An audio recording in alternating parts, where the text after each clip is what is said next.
April 25, 2005. It was a bright, ordinary morning in Amagasaki, a bustling city near Osaka, Japan.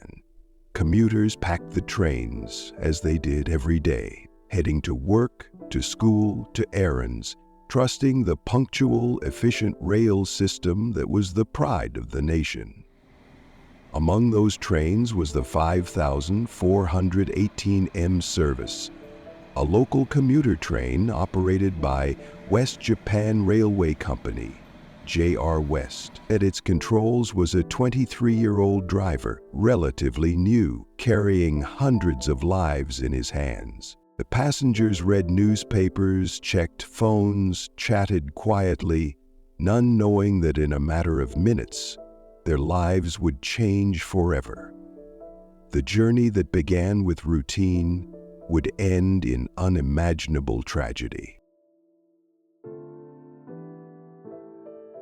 As the train approached Amagasaki Station, it was running 80 seconds behind schedule, an eternity in a country where trains are measured by the second. The young driver, desperate to make up lost time and fearful of corporate punishment, pushed the train to dangerous speeds. At 9:18 a.m., as the train approached a tight curve designed for no more than 70 kilometers per hour, the train was traveling at 116 kilometers per hour. The laws of physics are not forgiving. The train derailed, skidding off the tracks at terrifying speed.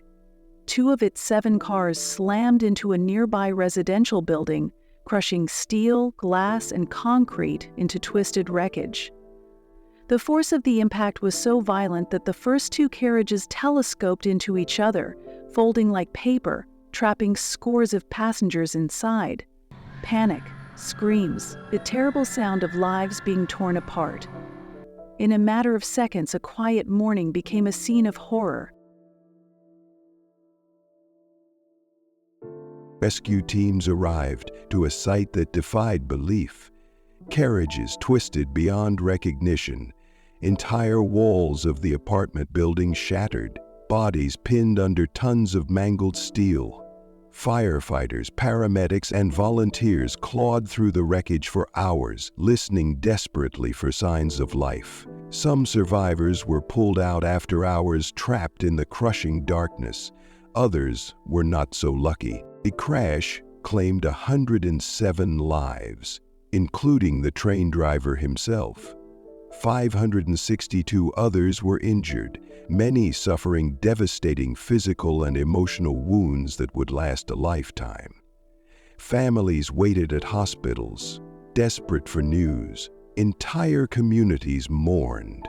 A nation, stunned by the tragedy, asked one overwhelming question: how could this happen?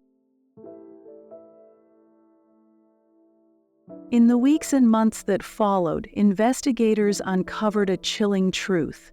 The accident was not a random fluke. It was the product of a system of relentless corporate pressure.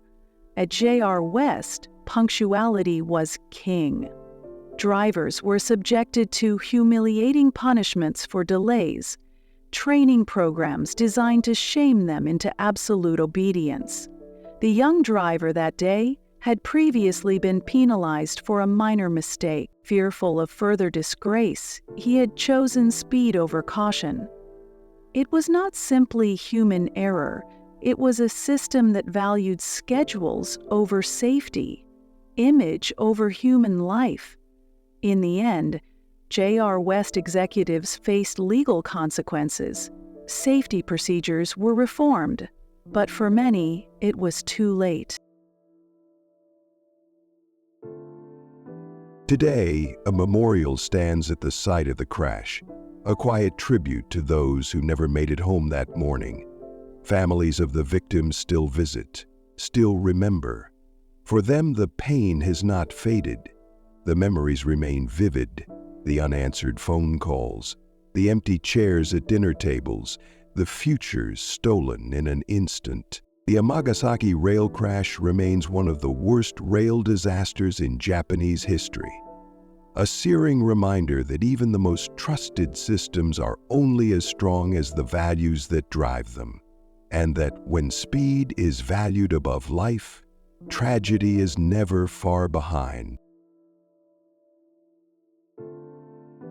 In the years since, Japan's railways have become even safer.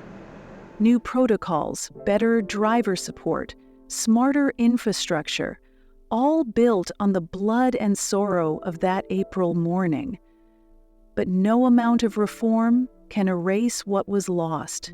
The Amagasaki Rail Crash stands as a testament to the hidden cost of perfectionism, the invisible weight borne by workers under impossible expectations, and the devastating power of a moment's pressure in a system designed without forgiveness.